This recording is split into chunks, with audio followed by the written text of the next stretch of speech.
Nasi isimemezelo esiphuthumayo South Africa. Siyamdinga umholi onjengo Jacob Zuma eSouth Africa njengamanje. Ake ngiphinde futhi South Africa. Siyamdinga uJacob Zuma ukuthi abe umholi kulelizwe lalelake. Njengamanje sekucacile ukuthi izwe is heading towards the World War III. Umhlaba njengamanje wonke ulungiselela impi enkulu ezayo, i-biggest war ebizwa nge-World War III.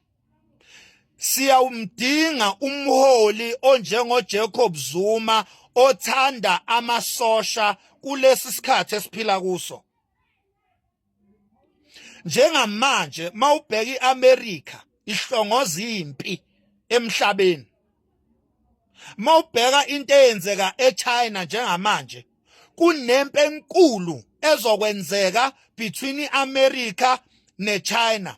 And once iAmerica ya-attacka iChina noma iChina ya-attacka iAmerica, wonke amazwe ahamba neAmerica angaphansi kweNATO, they will support iAmerica by fighting iChina.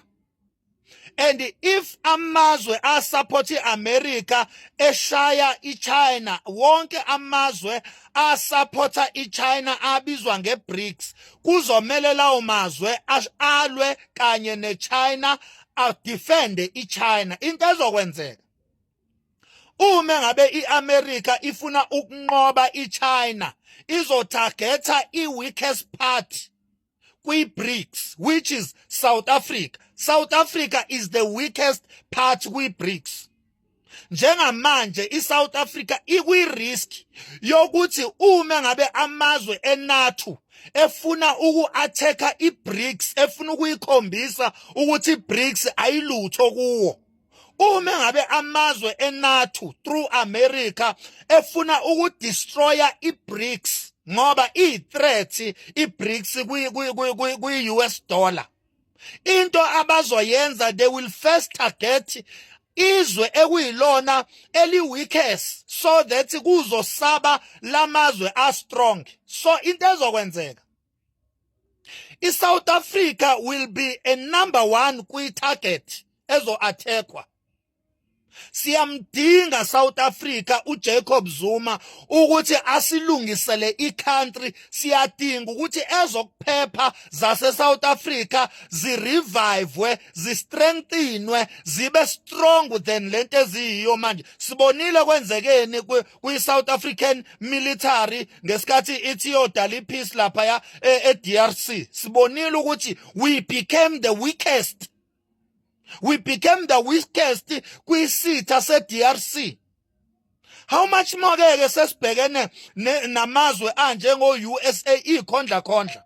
Ngithi mina South Africa ake sikhuphula amasokisi. Siyamdinga uJacob Zuma, umuntu owangena kwiposition yokuba upresident, wakhuphula umholo wamasosha, wangagcina ngokukhuphula umholo wamasosha, waqala iproject yokwakha ama-weapons amasosha, waze waproposa ne-nuclear deal. Siyamdinga uJacob Zuma.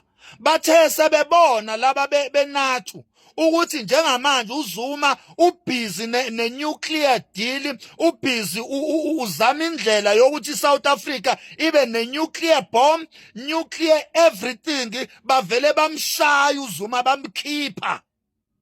Sangabona thina ngoba amehletha ayivalekile. Njengamanje ngabe la eSouth Africa sine-nuclear weapon. Ukube uZuma akazange akhishwe, ngabe sine-nuclear weapon, nathi ngabe siyizwe eli-strongest la eAfrica through uJacob Zuma, ukuba asivumanga ukuba akhishwe esikhundleni. But sinethuba lokukulungisa lokho. Nangu 2026 elections. Next year, ama-elections.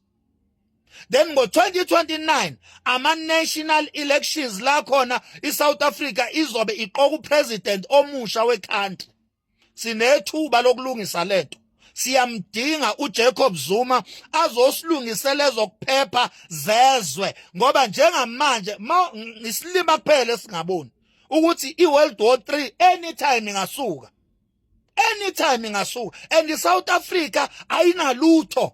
Asinalutho. Asinamasosha, asinayikhali, asinayibhamu, asinamabhomu, asinalutho nje eSouth Africa. Asinalutho. Asinalutho. Asinalutho eSouth Africa.